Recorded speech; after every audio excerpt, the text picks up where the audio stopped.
Шалом. Шалом 4 сарын 3-ны өдрийн чимээгүй цаг эхлэе.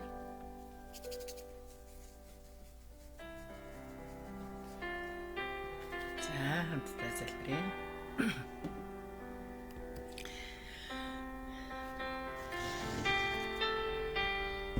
Бидний төлөө өөрийгөө зориулсан залмаа хараар биднийг хайрлсан эзэн Есүсээ танд баярлалаа.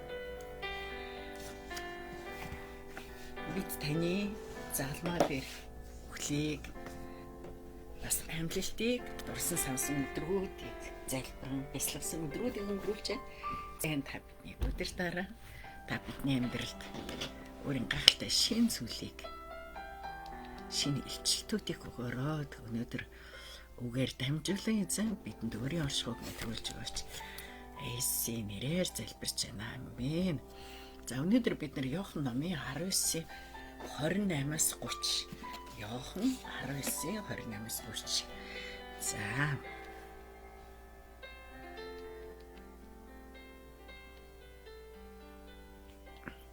Үүний дараа Иесус бүх юм идүүгээ гүйцэлдсэнийг мэдээд бичвэр биелэгдэхийн тулд би цангаж байна гэлээ. Дүүрэн цагаан цуутаа сав тэнд байжээ. Тэд цуу шингээсэн далайн хөнгө Белуны мөчөр торгоож Иесусийн аманд хүргэв. Иесус цууг амсаж гүйцэлдлээ гэд тэргүүний гудаалгын сүнсээ өргөжээ. Амен. За бүгд биелсэн гэсэн гарчигтаа өнөөдрийн бидний унших Библийн хэсгийг бүгдээрээ харъя. За Библийн тайлбарыг уншиж өгнө.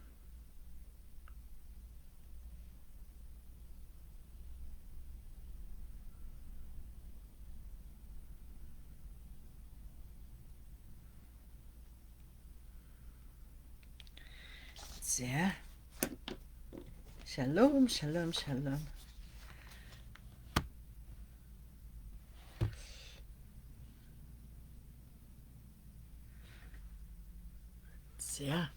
Библийн тайлбар дээр бүгд биелсэн. Иесус Христ цовдлол дээр нас барах мөчтөө би цангаж байна. Бүгд биелээ сүүлчийн үгсээ хэлсэн байдаг. Үхлийнхээ мөчөд хэн тэгж бүгд биелсэн гэж зарлаж чадах вүлээ. Иесус бүх зүйл аль хэдийн биелсэн гэдгийг мэдээд 28 дугаар эшлэл Иесус энэ дэлхийд ирээд хийх ёстой бүх ажлаа гүйцэтгсэн бөгөөд зөвхөн нэг зүйл үлдсэн байлаа. Түүний биелүүлэх ёстой хамгийн сүүлчийн даалгавар нь бичээсийн хэлсэн үгийг биелүүлэх явдал гэсэн юм. Тиймээс тэр дуулал 69:21-ийн зөвнөлийг биелүүлэхийн тулд би цангаж байна. 28 дугаар эшлэл гэж хэлж байна. Бид амьдрах явцдаа хамгийн сүүлд өөртөө таатаагаар хүснээрээ хийхийг хүсдэг. Харин Иесус сүүлчийн мөч хүртэл өөрийн хүслээр бус Бурхны үгийг биелүүлэх амьдралаар амьдарсан юм аа. Ингээд тэр энэ дэлхий дээр бие махбодын амьдралдаа хэлсэн хамгийн сүүлчийн үг бол бүгд биелсэн гэж тунхаглаад сүнснэн гарч оджээ. Эсрэгээр нь бодвол энэ дэлхий дээр аврагдаагүй маш олон хүн байсаар байтал тэр хэрхэн бүгд биелсэн гэж хэлж чадсан бэ? Энэ үгийн утга нь Иесус энэ дэлхийд ирээд гүйцэтгэх ёстой даалгавар өөрийн эцгийн өгсөн бүх ажлыг бүрэн биелүүлсэн гэсэн хэрэг юм. Бүх хүн төрлөختөн аврагдах шин замыг нээх ёстой бөгөөд тэр энэ агуу даалгаврыг биелүүлсэн юм. Мөн хуучин гэрээнд зүгнэгдсэн бүхнийг Иесус биелүүлсэн гэсэн утгатай. Бурхан гэж юм бэ? Бичээсийг биелүүлэгч нэгэн жижигхэн зүйлж байсан төгс гүйцэлдүүдэг бүрэн дуусгадаг нэгэн. Надад өчигдөр сургамж юу вэ? Иесус дуулал 69:21-ийн үгийг биелүүлсэн шиг бид ч мөн адил энэ дэлхий дээр эзний үгийг биелүүлэхээр дуудагдсан Иесусийн шавь Бурхны хандлын иргэд билээ. Бид бүгд эзний үгийг биелүүлэн амьдрах амьдрал руу дуудагдсан юм аа. За маш чухал өнөөдрийн үг маш чухал үг байгаа. Тийм үү, өнөөдөр ариун баасан гараг яг Иесус Христ одоо залмаад цовдлогдсон өдөр байж ингэж үздэг тийм үү. За өнөөдрийн 3 ишлэл байгаа. Энэ 3 ишлэл дээр байж байгаа. Энэ би буруу ишлэл хийсэн биш үлээж байгаа. Энэ дээр буруу ишлэл хийсэн байна. Энэ би хаанаас юм ишлэл яагаад хийчихвэ? За. Үлээж байгаа.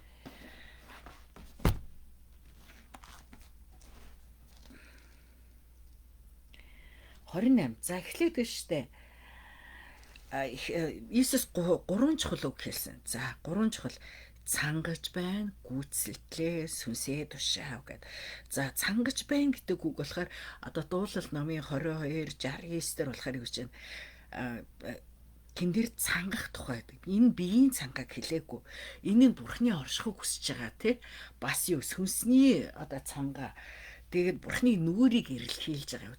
Тэгэхээр одоо цангаж байна гэж ингэж хэлэхэд еврей хүмүүс юу гэж ойлгож байна вэ? Энэ дээр сүнсээрээ бурхан сүнсээрээ цангаж байгаа гэсэн. Тэгээд Бурхныг эрэлхийлж जैन тий Бурхны оршихыг илэрхийлж जैन сүнсний хувьд үнэхээр гачигдaltaй байна гэсэн юм утгыг илэрхийлж байгаа. Манай цоглонд нэг залуу явж байгаа тэгээд нэг хэсэг явах болоод тэгээд дахиад ирсэн байхгүй юу. Тэгээд тэр надаа ингэж хэлдэг байхгүй. Пастор би айгүйх үлссэн штэ гэдгсэн байхгүй юу.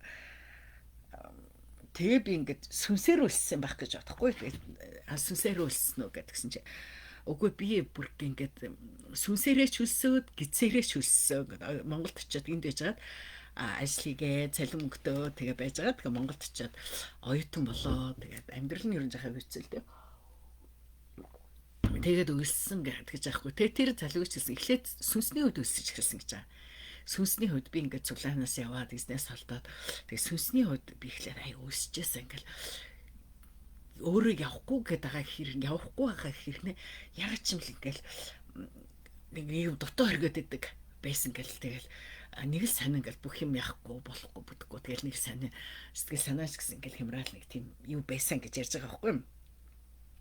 Тэгээд хүн сүнсээрээ өсөөд ирээ дараа нь яг ингээд махан бие рүү бүр амьдрал руу ингэж яг орж ирсэн. Тэгэл амьдрал дээрээ биес юм дутагдаж гачигдаал гэдэг бүр айгүй хөрх ярьж байгаа байхгүй тэр дутагдаж гачигдаал тэгэл эзэмний хойно чи надад дутагдах зүйл нэг ч үгүй гэж байдаг штэ. Тэгэхэд юмар дутагдаа. Тэгээ үлссэн гинэ.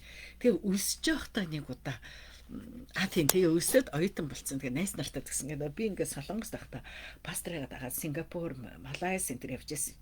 Бит удлаар ирж Солонгост нэг ажилчин байж гал ирсэн мэттэйгээ тэгээдсэн гинэ. Аялж мэйлсэн юм чамд байсан юм уу гэдэг. Нөгөө жоохон амьдрал нэг хэцүү байхгүй.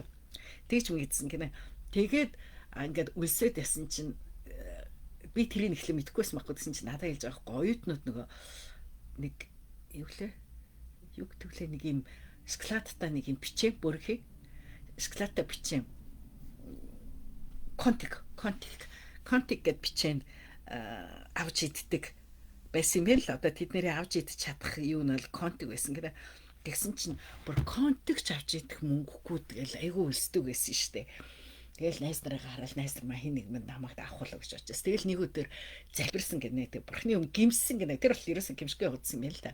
Тэг Бурхны өмнө гимшээд Бурхан минь би ингээд цуглаанасаа яваад өгсөн. Таны оршихоогоос олдсон. Би өнөөдөр танд үйлчилжсэн тий. Байдал бүх зүйлээ орхиод өнөөдөр ингээд нэг дэлхийн амьдралаар амьдарч байгаа нэгэн ч үйлчлэхгүй.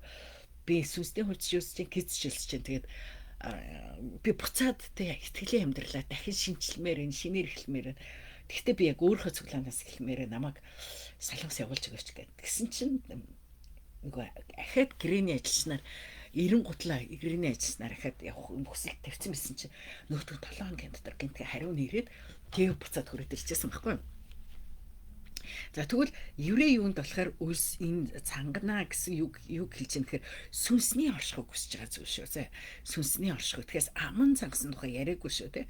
За тэгээд өөрөөр хэлбэл хүн төрлөختний энэ сүнсний цангааг Иесус өөр дээр авчин гэсэн үг байхгүй юу? Иесус өөрөө цангасан учраас биш тэр бурхантай маш ойрхон байсан тэр бурхны оршихуйд байсан хамгийн гол хүн төрлөختний цангааг өөр дээр авчин гэсэн үг. Тэгээд эзний оршихуйг хүсэмжлээд эзэн рүү эргээд залмаа руу явж яана гэсэн. Залмаа дээр цовдлогдно гэсэн цовдлогцсон гэсэн ийм үг байгаа.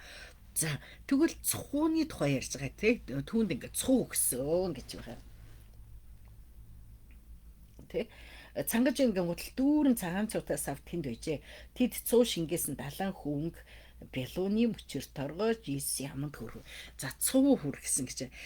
Яагаад яг тэр үед нь цуу байсан юм бол? Энэ бол дээгүр өнгөрөх баяртай холбоотой тийм ээ. Дээгүр өнгөрөх баяр ийм юун дээр дээгүр өнгөрөх баяндаа эсгэлэн дарс ясан. Тэгэхээр эсгэлэн дарс буюу эсгэлэн цуу, эсгэлэн цуг ингээд нөгөө хурганы цустай холбоотойгоор яаж байгаа. За тэгвэл Иес Христийг яг тэ залмаа дээр цовлогдоход тэр үед нөгөө дээгүр өнгөрөх баярын биелэл болгож дээгүр өнгөрөх баярын бэлэгдэл болгож ингэж цууг энэ дээр илэрхийлж гаргаж ирж байгаа байхгүй. За тэгвэл дээгүр өнгөрөх баярын үеэр юу гэдсэн Египтэд цус хаалган дээр төрхөгцсөн. Тэгвэл одоо түүний заалмаа дээр Иес Христийн цус урсж байгаа. Тийм үү? Уг нь нөгөө нэг тэнд Египтээс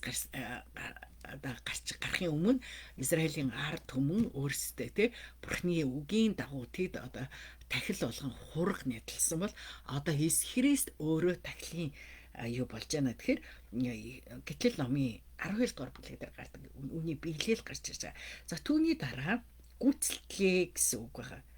Гүйцэлтлээ. За та нарт би саяхан хэлжсэн тийм үү? За гүйцэлтлээ гэдэг ийм грек үг нь бол грек үг. Гэхдээ еврей сэтгэлгээнд юу гэсэн үг гэдэг вэхээр шалом гэсэн үг. Шалом.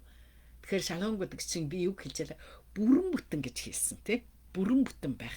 Гэр орондоо эцэг эхчүүд гэр бүлээрээ бүрэн бүтэн байх. Бүрэн бүтэн байхыг тийм шалом гэж хэлдэг гэсэн. За тэгвэл гүйцэлтлээ гэдэг үг нь бүрэн бүтэн байна гэсэн үг байхгүй. За тэгээд тэрний үхээр нөгөө нэг хүмүүсийн гмийн өөр төлбөр бүрэн төлөгдсөн гэсэн үг. За тэгээд эзний гэрээ бүрэн биелсэн гэсэн үг.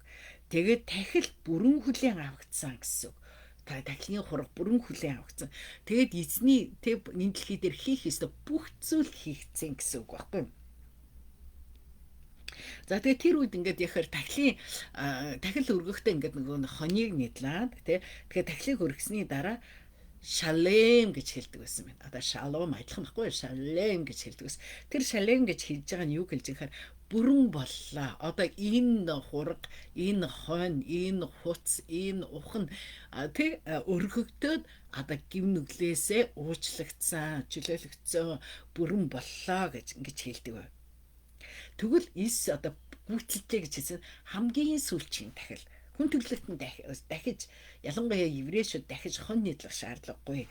Иес Христэд итгэснээр Иес Христ бол хамгийн төгс бөгөөд хамгийн эцсийн тахил болж байна гэсэн энэ зүйлийг яадаг. За тэгээ энэ дээр хисопын иш гарч байна. Хисопын иш. За хисопын иш гэдэг тэгэхээр тэр нь юу гэхээр нөгөө дахин дээгүр өнгөрөх баярд хэргэлдэг ургамал аахгүй. Ургамал. Тэгээд нөгөө цусыг түрхэхдээ хисопыг хэргэлсэн байдаг. Ургамлаар яг бид нар өнөө өрөө нөгөө одоо амлилт юуны эсвэл юу ариун баасан гаргийн мөргөл өргийг гэж ингэж бодож байгаа. Тэгээд би хэрэг нөгөө энэ 7 хоногт юу л амлилтын баяраар хаалгаа тойруулаад юм хүүхдүүдэд ойлгуулахаар тийм ингээд улаан юм цаас ингээд наай гэж бодож байгаа байхгүй. Тэгээд улаанаар ингээд яагаад энэ ингээд дээрээ үед ингээд цусаар бэрхжсэн гэдэг. Тэгээд эсний зав могийг яг нөгөө еврей ухаар хий гэж ингэж бодож байгаа байхгүй. За тэгэхээр өөрөөр хэлбэл Эхлэл ном дээр 12:22 юу Гитлэл номын 12:22 дээр юу шаард өгөхөөр цус төрхөйтэй хисап хэрэгэлсэн байдаг бол одоо энэ дээр хисап бишэл түүний аманд цуг хүргэж гэж байна.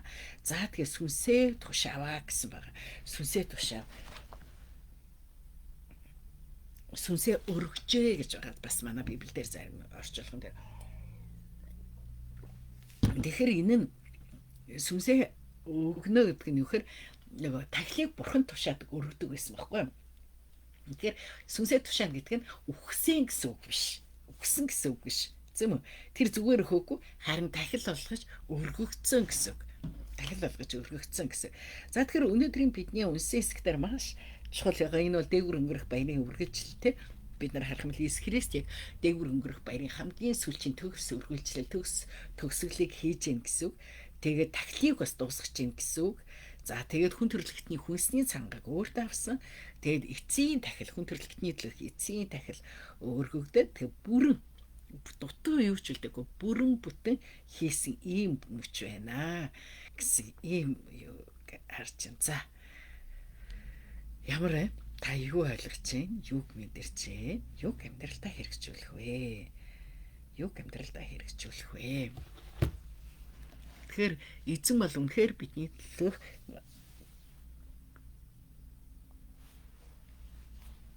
тэр авралын ажлыг бүрэн гүйцэд бүрэн хийсэн эзэн байгаа. Тийм учраас тэр бүгд биелсэн гэж хэлсэн. Бүгд биелсэн. За өнөөдөр та нар маань дор орой гоё гэртээ байгаа гэрийн мөргөөлж цуглаантай цуглаан дээр очиод тэгээд яг тэг ариун баасан гаргийн тэр үгийг уншаад залбираад тэг эсний залмаа хүлийг дурсан сансан ийм цагуудыг гаргаараа эзний нэрээр хөрөөж байна. За та юу ойлгов? Юуг мэдрв? Юуг амьдралдаа хэрэгжүүлэх вэ? Юу ойлгов? Юуг мэдрв? Юуг амьдралдаа хэрэгжүүлэх вэ? Би өнөөлөө нөгөө чимээгүй цагаар Кениягийн илгээлтийн эзэн гин нөгөө чимээгүй цагийн хичээлийг сонсоод тэгсэн чи тэн дээр ингэж яригдчихэж байна л да. Сая 3 сард тэднийх нөгөө тусгай залбирал залбирлын бүтээнийг өөрийн залбирлын тусгай залбирал хийсэн байна л да. Тусгай яг өөрийн залбиралда өглөө болгон ирсэн хүмүүстээ 2 өндөг өгдөг гинэ. Тэгээд яг үнэхээр зарим хүмүүстэй амьдралд нь өндөг бол айгүй хэцүү зүйл. Монголд ч гэсэн нэг тэгээ ярьсан талбай шүү дээ. Өндөг бол тансаг хэрэглээ гэл тий. Солонгост бол өндөг бол тансаг хэрэглээ биш. Би урд нэг хэлж гिचсэн багтаа нэг телевизийн судалгаа хийгээд солонгос хүмүүсээс солонгос айлын хөрөгчөнд байх ёстой хамгийн чухал зүйлийг нэрлэнэ үү гэсэн чинь хүмүүс эхлээл нөгөө гадаад мадад хүмүүс ч юм уу те кимчи гэж бодсон гинэ. Тэгсэн чинь солонгос айлын хөрөгчөнд байнга байдаг зайшгүй байх ёстой зүйлээ нэгдүгээрт өндөг, хоёрдугаарт сүү байдаг. Тэгээ энэ бол үнэхээр одоо манай гэрч гэсэн яг өндөгтөө те байнга байдаг.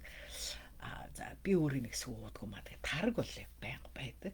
Сүү байвал би дандаа таргаа бүрж яадаг. Манай охиных бол бас яг тийм өндөг сүү бол байнга байдаг. Хүүхдүүдэд бол байнга өндөг өгдөг. Сүү бол бүр орой болгон сүү өгдөг юм байдаг. Тэгээ би нэг хичээл зааж байгаа ээж нарт ярьжсэн байхгүй. Монголын ээж нар сүү байвал битээ хуудаа тий цай чанж гэж ингэж ярьдаг. Яг үнийг хэлэхэд хамгийн түрүүнд өөрөөсөө цай томчууд нь цай чанж уухаас өмнө хүүхдүүдтэй ч гэсэн сүүтэй цай уулгахаас өмнө хамгийн түрүүнд хүүхдүүдтэй сүүчгээр нь тий яг сүү таардаггүй бол өөрөлдөө сүүг яг сүүчгээр нь хүүхдтэй сайн уулгаараа. Тэгээ тэр хэрээр тэгээ ялангуяа өндөр настай хүн байгаад настай хүндээ сүүтэй цайг уулгахын хажуугаар сүү сайн уулгаараа тийжээч нөгөө тэгээ өндөг сүү хоёр хөшчүүлдэ байнга. Тэгвэл манай хөшчүүл чинь тэгэл хөрх нэг гурилтай шил бант ингээл гурил хэрэглэх гэдэг штэ тий. Тэгэхээр гурилын хэрэглээг нь жоохон багсгаад ер нь зөвхөн сүү бол дангаар айгу уулгах цагаар айгусэн. Тэгээ хөдөөний хүмүүс ч гэсэн нөгөө айгу ясаатай байдаг чинь тэр штэ сүү цагаадаа хэрэглэдэг. Би хүүхд тахта имээ дээр очиод манай имээ дандаа сүү уулгадаг орой уулга сүү уулгаад тэгээд сүүлдээ нөгөө манай дүү дээр очицсан өтгөн хатаад тэгээд би уйлаад өтгөн хатаад багш суулгаад ахын суугаад өтгөн хатаад гэсэн. Наадаг чи аюу амархан шийдэх асуудал шүү дээ. Манай имээ дор нь нөгөө сүүн дээрээ шар тус хийгээл уулгачсан байхгүй юм за сүү юу яаж байгаа. Тэгээд би тэр 2 өндөгний төлөө тэр зарим хүмүүс яаж байгаа гэсэн итгэл сонсохоос эхэлдэг гэдэг. Тэгээд Африкт нөгөө айгүйх бороо ордог хол газраас алхаж бүр хэдэн километр газар алхаж ирдэг бороотоо дээр нь хорхоо шавж айгүйхтэй нөгөө нэг юм зөв хийшэл юу айгүйх хийдэг юм шиг байна. За тэгээд тэр чинь нөгөө нэг ялангуяа бас тэр зүгийн биш юу гэж зүг байх шумуул. За тэгээ шумуул шиг тийм юугаар дамжаад шумуул муулаар дамжаад Африкт нөгөө хүүхдүүдийн ялангуяа тэр нөгөө халуун хумхаа өвчнийг шийдвэрлэхэд хамгийн чухал юу гэдэг вөхөр нөгөө шумуулын тор байдаг. Шумуулын тор дотор хүүхдүүд тулаарын шумуул хазуулахгүй тэрнээс цусаар халдварласан тийм өвчнүүд цусаар дамжих тийм өвчин явахгүй гэсэн ийм байдаг байхгүй. За тэгэхээр тэгээд өглөө тэр хүнд хэцүү нөхцөл донд өглөө бүр айгүй хол газараас ирээ. Тэгээд сая 3 сард ингээд тэр яг тасралтгүй ирсэн хүн гэсэн чинь та нар боддоо 157 хүн ирсэн гинэ. 157 хүн 3 сарын турш нэг ч удаа таслахгүйгээр өглөө болгон ирээд залбираад 2 өндөгөө аваад ингээ явдаг. Тэгээ тэр хүмүүсийг шагнаад дунд нь тасалсан хүмүүсээ бас шагнаад ингэсэн. Тэгээд 4 сард 3 сарын 31 дуусгасан юм байна. Тэгээд за 31 4 сарын 1 гэхээр одоо хүмүүсийн нөгөө өөрийн залбирлын хүмүүс багасах байх гэж бодсон чинь бас яг л эрдгээрээ өөрийн залбиралт хүмүүс айгүй хэрсэн гинэ. Тэгээд нөгөө тэр цуглааныхаа хүмүүс өөрийн залбиралд ирэхэд нь одоо мөнгөн шагнал одоо нэг тийм нэг хүнс судалдаж авдаг нэг купонор хой мөгт юм байлээ л дээ. Купон тий өгдөг гэсэн чинь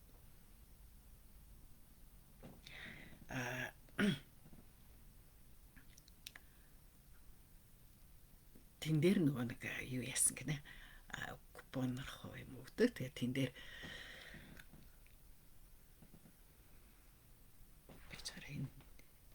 хүү халуураад гэнэ.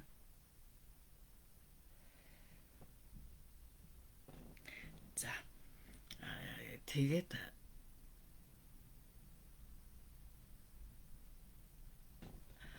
6 сая воны тэм зардал гарсан гэдэг чинь. Тэгээд тэрийг би сонсоод тэгээ өнөөдөр жишээлбэл одоо сайхан орон морнд амьдарч байгаа хүмүүсээ завгүй гэл тэгэл ядарч нүдж тэгж ингэж гэл цуглаандаа очих нь багсаал ингэж байгаа ах тий.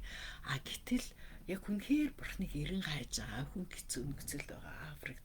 Тэгээд өглөө бүр ингэ ямар баярлаа явдаг бол тий 2 өндөг аваад явахдаа би бас айгу сонирхсан л та чанд юм болов хоол газар харгалчих байхдаа бодол чанаал өгдөг байхдаа л гэж бодгцсан түүхийгээр нүгтгүүлэхтэй. Тэгээл тэр нэг 2 өнгийг авчичаал олон хүүхдтэй л байдаг те Африкт чинь тэгэл тэр хүүхдүүдтэй өгөөл ингэдэг байхдаа л гэж ингэж бодгцсан шүү. За ийм байна. Гэхдээ тэнд хамгийн гол нь хүмүүс тасралтгүйгээр бурхныг эрен хай залбирж байгаа сүнсний цангаа байгаа харахтаа тэр хүмүүс ямар их те эцнийг хайн хүсэмжилж байгааг харахтаа ваа өөр ирэхгүй өнөөдөр надад юу ч ядгсан өнөөдөр те танаа чуулганы итгэж манаа чуулганы итгэгчд цуглаан лугаа зөвхөн бүтэн сайн л ирдэг те бусдад ирдэггүй залбирдаггүй тэгээ библи уншлах хийдэггүй ингэвэл ямар харамсалтай. Тэгээд би эзэнд итгэж байна гэдээ яваад байвал ямар харамсалтай байгаа вэ. Тэгээд бид цангах хэрэгтэй гэдгийг те цангах хэрэгтэй. Бидний эзэн те бидний цангааг үүрсэн. Тэгээд бид өнөөдөр яг сүнсээрээ цангадаг байх хэрэгтэй. Энэ аягүй чухал шүү. Энэ нь нэг өсөж цангаж зовж зүдэрхийг хэлж байгаа биш харин юу хэлж байгаа гэсэн үг. Сүнсний хоршихуг гэрэн хайж байгаа гэсэн юм биш. За юм байна. За та юу ойлгов, юуг мэдрв, юуг амьдралдаа хэрэгжүүлэх вэ?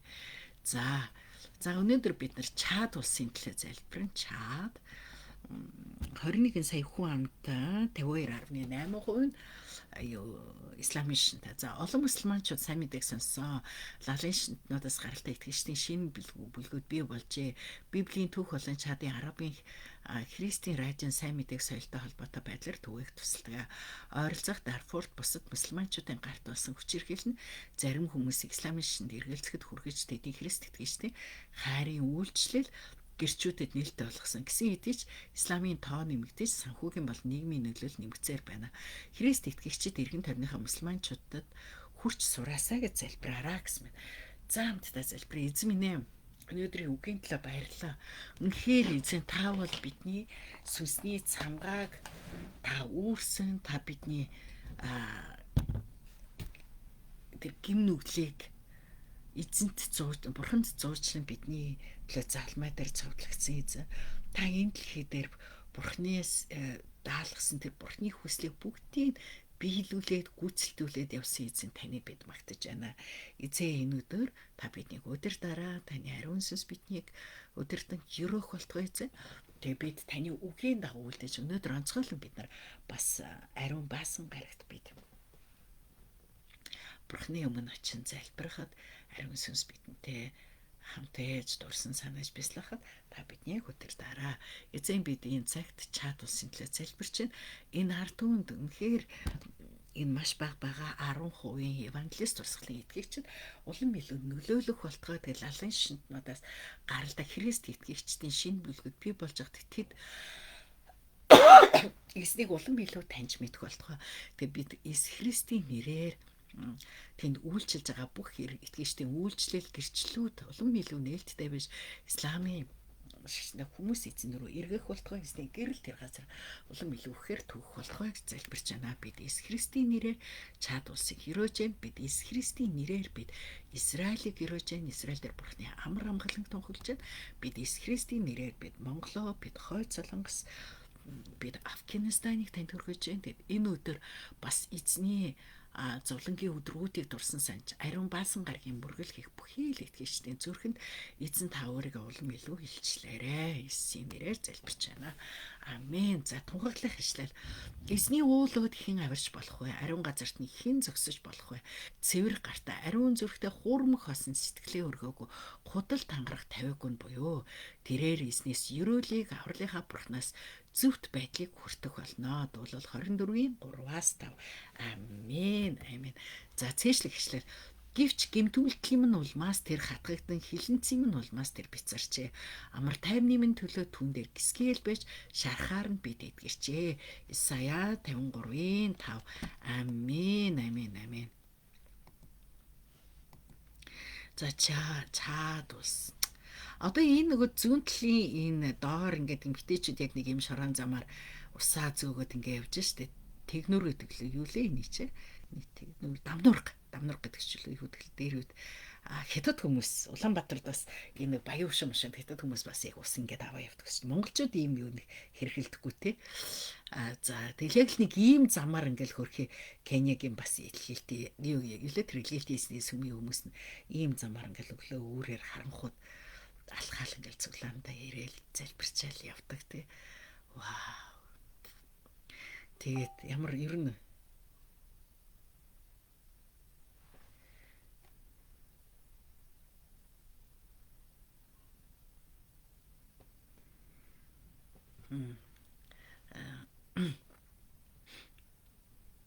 хүнд ачаа хүрдэгтэй эмгтээчүүд. За тэгээд энэ нөгөө барамтлын доод л болохоор энэ бөөгийн зураг шүү. За бөө юм байдаг шүү. Эдний бөө одоо нэг аниме хэмжтэй шүтдэг юм хүмүүс яа. За эзний нэрээр ерөөж нь хизээ өөх болтгоо энэ өдөр үнэхээр онцгой өдөр байх болно. Надаа мессеж ирээд манай ертөнцийн халуураад байгааг нь би хурдан явахгүй л болохоор очиад өнөөдөр хичээлд нь явуулахгүй хүүгээ харах юм байна. Миний хүүгийн өвчин хурдан эдгэрхийн төлөө залбирч өөрөө өчигдөр орой толгой өвдөд ингэдсэн гэсэн чинь шүн халуураад хонсон гэдэг. ертөнцийн эдгэрлийн төлөө залбирч өгөөрөө. За тэгээд өдөр бөгөөд өнгөлөө гэр бөгөөд талархалтай байгаарай. Эцэг